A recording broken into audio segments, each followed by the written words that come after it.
High school 2011-12 batch మరి ఆత్మీయ సమ్మేళనం మీ ప్రేమనంతా మరొకసారి మాకు గుర్తు చేయడానికి 12 ఏళ్ల తర్వాత ఈ వేదికను ఏర్పాటు చేసింది. మరి ఈ వేదిక మీద ఉన్నటువంటి సభాధ్యక్షులు మా అమ్మగారు, నేను పెద్ద కొడుకున్నా, మీకు స్కూల్కి వచ్చి రాగానే నన్ను పెద్ద కొడుకు చేసుకుంది.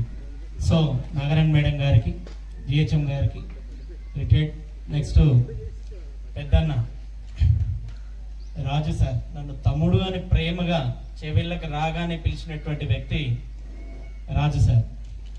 తర్వాత యాదయ్య సార్, అన్న అంటాడు, నాకంటే చాలా పెద్ద, కానీ నన్ను దుర్యోధనుడు దుశ్శాసనుని వాత్సల్య ప్రేమతోటి తమ్ముడు అని ఎలా అయితే సంబోధించేదో సేమ్ అదే ప్రేమతోటి యాదయ్య సార్ అన్నా అని నన్ను, అంటే పెద్ద అయినా నన్ను చిన్నవాడిని అయినా నన్ను అన్నా అని సంబోధించేవాళ్ళు. ఇప్పుడు కూడా అన్నా బాగున్నారా అంట.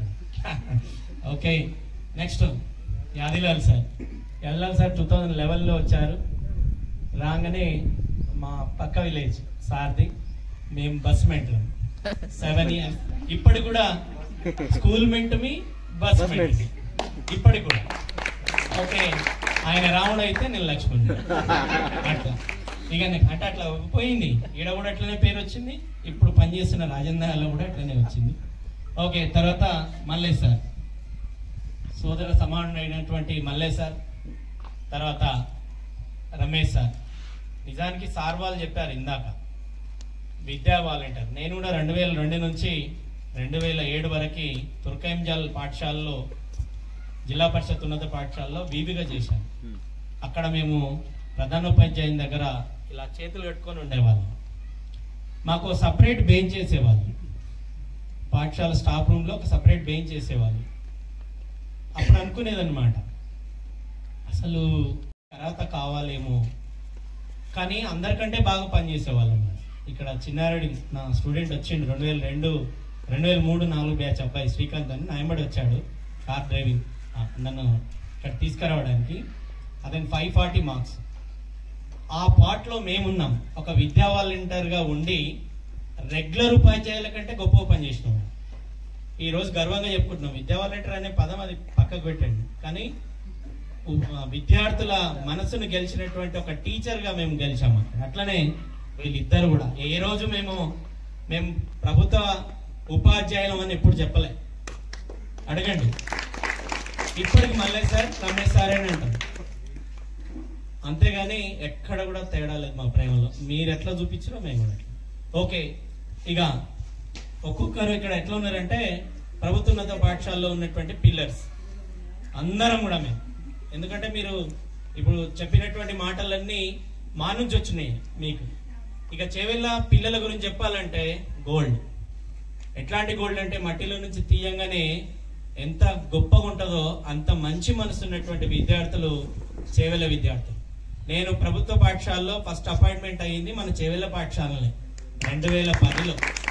అంతకుముందు నేను విద్యా వాలంటీర్గా 16 సంవత్సరాలు ట్యూషన్ చెప్పిన, ప్రైవేట్ స్కూల్లో చేసిన, హోమ్ ట్యూషన్స్ చెప్పిన. ఇక అదొక చరిత్ర, ఇక చెప్పుకుంటే వద్దు. ఇక ఇక్కడ వచ్చినటువంటి పిల్లలు ఎంత అంటే, నేను ఎట్లయితే తుర్కెంజాల్లో ఎట్లయితే నేను ప్రైవేట్ స్కూల్లో చూసినో అంత గొప్పనైనటువంటి పిల్లలు ఇక్కడ చూసిన. మంచిగా 2 చేతులు పెట్టి నమస్కారం సార్ అని ప్రేమగా వల్కరిస్తుంటే, మేము పొద్దున్న దాకా జర్నీ చేసి ఇంత దూరం 60 కిలోమీటర్లు ఉంటుంది మేము రానికి, 70 పోనీకే 70, 140 కిలోమీటర్లు. ఈ పాఠశాలకు బెల్ కాకముందుకే వస్తుంటే, తర్వాత సాయంత్రం 6 గంటలకు బస్సు ఎక్కుతుంది. చేవెళ్ళలో ఉద్యోగం చేయాలంటే చాలా మంది బాధపడతారు ఇప్పటివరకు, కానీ చేవెళ్ళ గురించి ఇప్పటిదాకా చెప్పుకుంటాం మేము. రాజేంద్ర నగర్ పాఠశాలలో ఏంది చేవెళ్ళ అంటారు. చేవెళ్ళలో ఏం గొప్పతనం ఉందంటే, ఇగో ఇలాంటి ప్రేమ, ఇలాంటి గొప్ప పిల్లలు. మనము ఎక్కడో వెతకాల్సిన అవసరం లేదు. మా వృత్తి టీచర్ వృత్తి. ఆ టీచర్ వృత్తిలో ఉన్నంత గొప్పతనం ఇంకెక్కడ ఉండదు. ఒక కలెక్టర్కి ఉండదు, ఒక సీఎంకి ఉండదు, ఎవరికి ఉండదు. ఒక టీచర్కి ఉంటుంది. మేము అపాయింట్మెంట్ అయిన నుంచి రిటైర్మెంట్ అయ్యే వరకు కూడా ఆ ఆనందాన్ని నిరంతర విద్యార్థిగా మేము ప్రతిరోజు ఒక విద్యార్థిగా మారుతూ మీలో కలిసిపోయి బతుకుతాం. కాబట్టి మేము ఒక విద్యార్థి, నూతన విద్యార్థి లాగానే ఉంటాం. అయితే 2010లో రాగానే నాకు క్లాసులు ఇవ్వలే, టైం టేబుల్ ఇవ్వలే. మేడం దగ్గరకు పోయినా, అసలు మేడం డాన్ మీకు తెలియదు. ఇబ్రాహీంపట్నంలో చెప్తున్నా, నిజం అది. ఇబ్రాహీంపట్నంలో నేను రెసిడెన్షియల్ హాస్టల్లో చదివేటప్పుడు మేడం మనలాగానే గవర్నమెంట్ స్కూల్ ఉండేది ఇబ్రాహీంపట్నంలో. అక్కడ ఇన్ఛార్జ్ హెడ్ మాస్టర్ ఉంటుండే మేడం మ్యాథ్స్.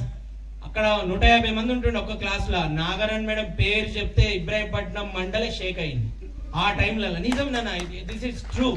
నేను అపాయింట్మెంట్ అయినాక మేడం దగ్గరకు వస్తే, అమ్మ మేడం దగ్గర ఆ మేడం దగ్గర నేను మనసుని గెలుచుకున్నా. మేడంకు పెద్ద కొడుకు అయినా స్కూల్లో ఓల్ అండ్ సోల్ రాసారు. కానీ ఎవరైనా పని చెప్తే చెయ్యననే మాటనే లేదు. పని నేర్చుకోవాలి. ఉద్యోగంలో కొత్తగా వచ్చినాం, ప్రతిదీ నేర్చుకోవాలి. లర్నింగ్ మనం నేర్చుకుంటేనే రేపు మేము హెడ్ మాస్టర్లు అయినప్పుడు ఒకరితో చేయించగలుగుతాం, వాళ్ళకి రాకపోతే నేర్పించగలుగుతాం, అవసరమైతే మేము చేస్తాం అనే ఒక ఉద్దేశంతో ఒక మంచి భావంతో ఉంటున్నాం. ఇంకా గుడ్ న్యూస్ ఏంటంటే 2010 నుంచి 2018 వరకు చెవిలిలో పనిచేసినాం. ఆ ప్రేమను అభిమానాన్ని గెలుచుకున్నాం. 2010 బ్యాచ్, మేము వచ్చిన బ్యాచ్ సంతోష్ అనేటోడు సైంటిస్ట్. ఈ రోజు డిఆర్డిఓ మన దగ్గర ఉన్న డిఆర్డిఓ సంతోష్ కృష్ణసముద్రం కొనుకొచ్చేలా మన రాష్ట్రంలో నుండి చదివేవాళ్ళు. యాదవ్ సార్ అల్లుడు సురేష్ ఇన్ఫోసిస్ అని విప్రోలు చేస్తున్నాడు. అక్కడ నుంచి అసలు మేము బోర్డు మీద రాస్తే చెవెళ్ళలో ఆ బోర్డు పెచ్చలన్నీ లేచిపోతుండే, కింద పడుతుండే. 137 మంది ఉంటుండే మీ ముందు బ్యాచ్ పిల్లలకి. బోర్డు మీద సరిపోకపోతుండే. దానికి మేస్త్రి పని కూడా మేమే చేసినాం. మీరు తెలుసా లేదో, మీ బ్యాచ్ కి 10th క్లాస్ కి ఆ బోర్డు కట్టినాం కదా స్టేజ్, అది మేమే అందరం తలకు ఇటుక పిల్ల పెట్టి కట్టినాం. వాటర్ పైప్ లైన్ కూడా మేమే వేసినాం తవ్వి. ఆ చెట్లు చేమని మొలిస్తే అన్ని మీతో పాటు మేము కూడా పనిచేసేది. అప్పో మామూలు జ్ఞాపకాలు కాదు, అంటే ఎప్పుడు కూడా మర్చిపోలేనివి. అంటే మన పాఠశాలలో రేకులు చాలా మంది ఎక్కిరించేవాళ్ళు. ఆ రేకుల స్కూల్లో చేస్తురా, ఏం బాగుంది అంతా అని. రేకుల స్కూల్ కాదు అది, గోల్డ్ దేవాలయం. అది దేవాలయం కంటే గొప్పది అది. ఎందుకంటే అందులో నుంచి సైంటిస్టులు తయారయ్యారు, మీలాంటి పిల్లలు తయారయ్యారు. అమ్మాయి లెక్చరర్ అని చెప్తుంది, అమ్మాయి పీజీ చేస్తుంది, ఇంకో అబ్బాయి ఎక్సైజ్ అని చెప్తాడు, ఓ రియల్ ఎస్టేట్ అంటుండు. మరి ఇంతమందిని మేము తయారు చేసినాం. మీరు ఎవరికొవరికి ఉపయోగపడతారు కదా, మరి ఉపయోగపడేటటువంటి సమాజంలో మిమ్మల్ని వదిలినాం తయారు చేసి. కాబట్టి చాలా గర్వంగా ఉంది. 2010 నుంచి 18 దాకా 8 ఏళ్ళు ఇట్లా గడిచిపోయినాయి మాకు. మేము ఎప్పుడు ఫీల్ కాలేదు చెవిలోకి వస్తున్నాం, అంత జర్నీ చేస్తున్నామని. ఇక్కడికి వస్తే ఒక అద్భుతం. ఈ గాలి, ఇక్కడ ఉన్న పిల్లలు, వాళ్ళ ప్రేమ. ఇప్పటికి నేను పెళ్లిళ్ళకి పిలిస్తే వస్తా, చాలా మంది కలిసి పిల్లలు 2-3 సార్లు. వేరే వేరే బ్యాచ్ పిల్లలు ఎవరైనా ఫోన్ చేస్తే చాలు, టైం ఉంటే ఖచ్చితంగా. వికారాబాద్ కూడా పోయినా పెళ్లికి, యాదవ్ సార్ కలిసిండు. బండి మీద వేసుకొని పోతూనే ఉంటాడు. పిల్లలు పిలిస్తే చాలు. నాకు 2000 నేను స్టార్ట్ చేసింది టీచింగ్, మిలీనియం 2000. అప్పటి నుంచి ఇప్పటి వరకు నాకు ప్రతి బ్యాచ్ పిల్లలు టచ్ లో ఉంటారు. ప్రతి బ్యాచ్ పిల్లలు ఏది పిలిచినా వాళ్ళ దగ్గరికి వెళ్ళిపోతాం. మీరు ఫీల్ కాకుండా, టైం బాగుంటే కలెక్టర్లు అవుతారు, టైం బాగలేనప్పుడు ఫార్మర్లు అవుతారు. ఫార్మర్ చాలా గొప్పోడు, అందరికి అన్నం పెడతాడు. ఫార్మర్ చాలా, కలెక్టర్ కూడా అన్నం పెట్టేటోడు ఫార్మరే. ఫార్మర్ అని ఫీల్ కావాల్సిన అవసరం లేదు. ఇక్కడ మాట్లాడడానికి అందరు భయపడతారు, బాధపడతారు. Nothing to worry. ఎవరమైనా ఖాళీగా ఉండకుండా, మా సందేశం ఏంటంటే ఖాళీగా ఉండకుండా ఏదో ఒక పని చేసుకోవడం. రెండోది ఏంటంటే, ఈరోజు చదవకపోతే మేము ప్రశ్నిస్తాం, మీరు మీ పిల్లల్ని ప్రశ్నిస్తారు, అవునా? సో మీ పిల్లల్ని మీరు తయారు చేసుకోవాలి. ఓకే, హార్ట్లీ వెల్కమ్ మేడం, మంచిగా మేడం. సాధారణంగా వేదిక మీదకి ఆహ్వానిస్తున్నాం, కూర్చోండి. అయితే మీరు ఇప్పుడు ఒక తండ్రి స్థానంలో ఉన్నారు. మీరందరూ కూడా పెళ్లిళ్ళు మాక్సిమం అయి ఉంటాయి 90%. మీరందరూ కూడా ఒక తండ్రి స్థానంలో ఉంటారు. ఆ తండ్రి ఎంత బాధ్యతగా ఉండాలంటే చాలా బాధ్యతగా ఉండాలి. ఒక తండ్రి చాలా బాధ్యతగా ఉన్నప్పుడే ఆ కుటుంబం చాలా గొప్పగా ఎదుగుతుంది.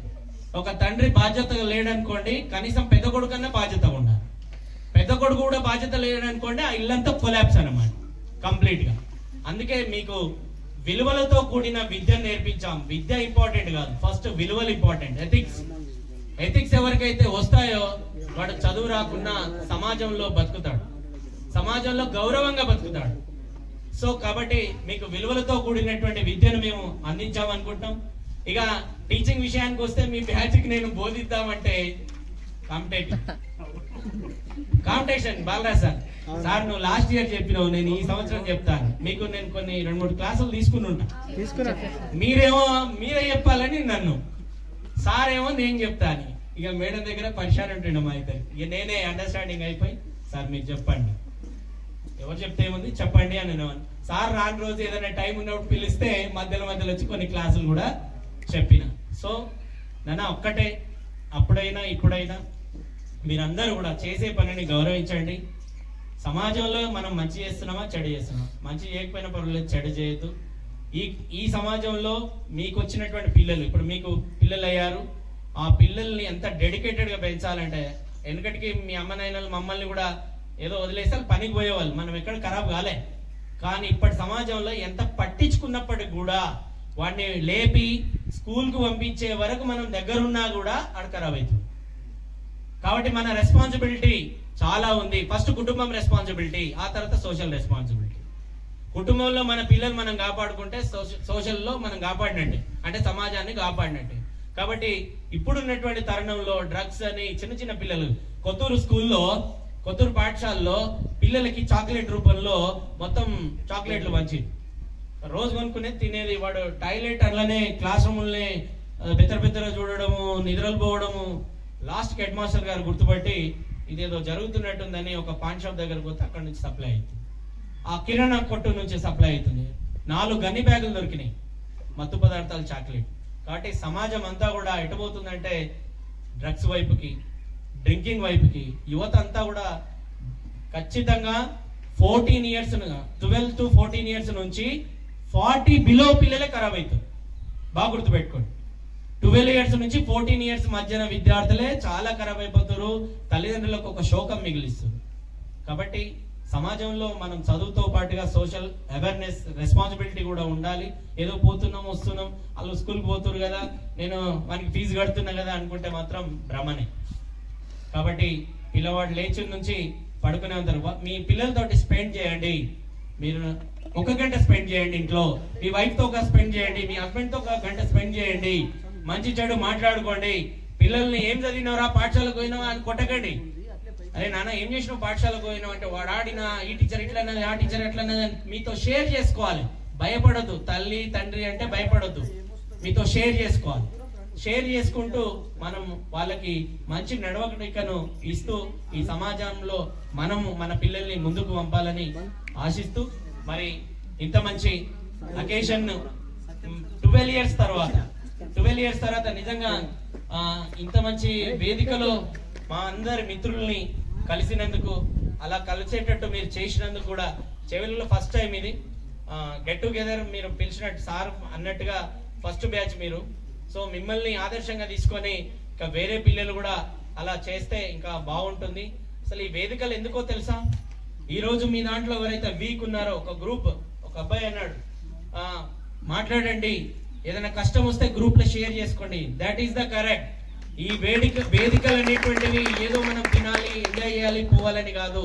ఈ వేదిక ద్వారా ప్రతి ఒక్కరికి ధైర్యాన్ని ఇవ్వాలి, మనస్తృప్తినివ్వాలి, ఆత్మసంతృప్తి. అరే నా ఫ్రెండ్స్ ఉన్నారు, నాకు కష్టం వచ్చి, ఇప్పుడు మళ్ళీ సార్ అన్న నేను ఈ ఫీల్డ్ కాదు, నా స్టూడెంట్స్ కింద పడితే వాళ్ళు తీసుకొని వచ్చిరని. ఎస్, అలాంటి కమ్యూనికేషన్ కావాలి మనకు.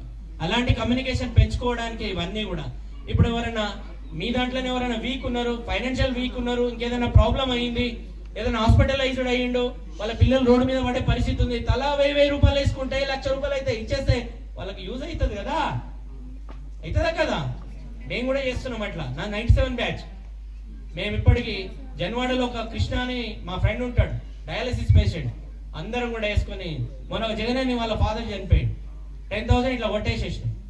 అంటే నేను ఎందుకు చెప్తాను అంటే, కొట్టిన గొప్పతనం కాదు, ఇదంతా కూడా మన వేదిక అనేటువంటిది పంచుకోవడానికి, మన స్నేహితులు కష్టంలో ఉన్నప్పుడు ఏదైనా మన వంతు సహాయం చేయడానికి ఈ వేదికలు పనికి రావాలని నేను ఆశిస్తూ, మీ అందరూ కూడా మీ ప్రేమను అన్ని ఎప్పుడైతే 2011-12లో ఎట్లయితే ఉన్నారో, స్ట్రక్చర్ మారిందేమో, షేప్స్ మారినేమో, కానీ మీ ప్రేమ మాత్రం మారలేదు. ఎందుకంటే మమ్మల్ని ఆహ్వానించడం కానీ, ప్రేమగా దగ్గరికి సార్ అని రావడం కానీ, అదొక గురువుకే దక్కుతుంది ఈ ప్రేమ ఈ సమాజంలో.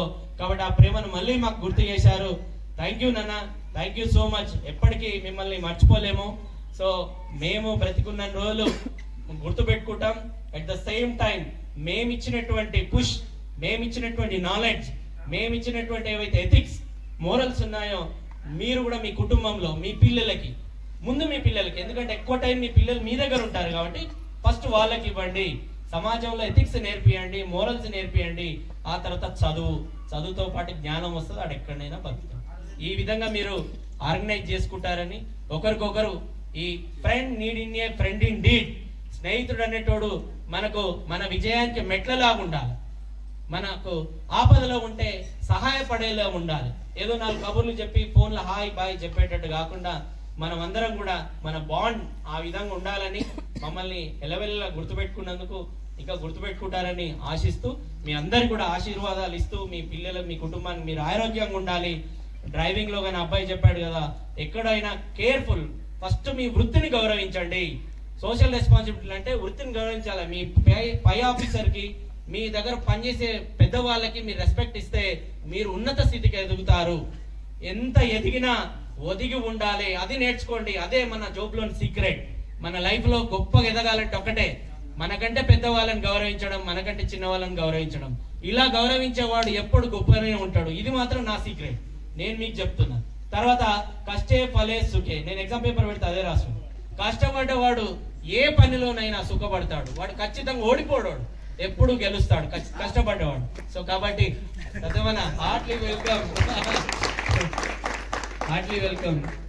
సో ఇంత మంచి అవకాశం ఇచ్చినందుకు వేదిక మీద ఉన్న పెద్దలకు మీ అందరు కూడా ధన్యవాదాలు తెలుపుతూ థ్యాంక్ యూ నాన్న, థ్యాంక్ యూ.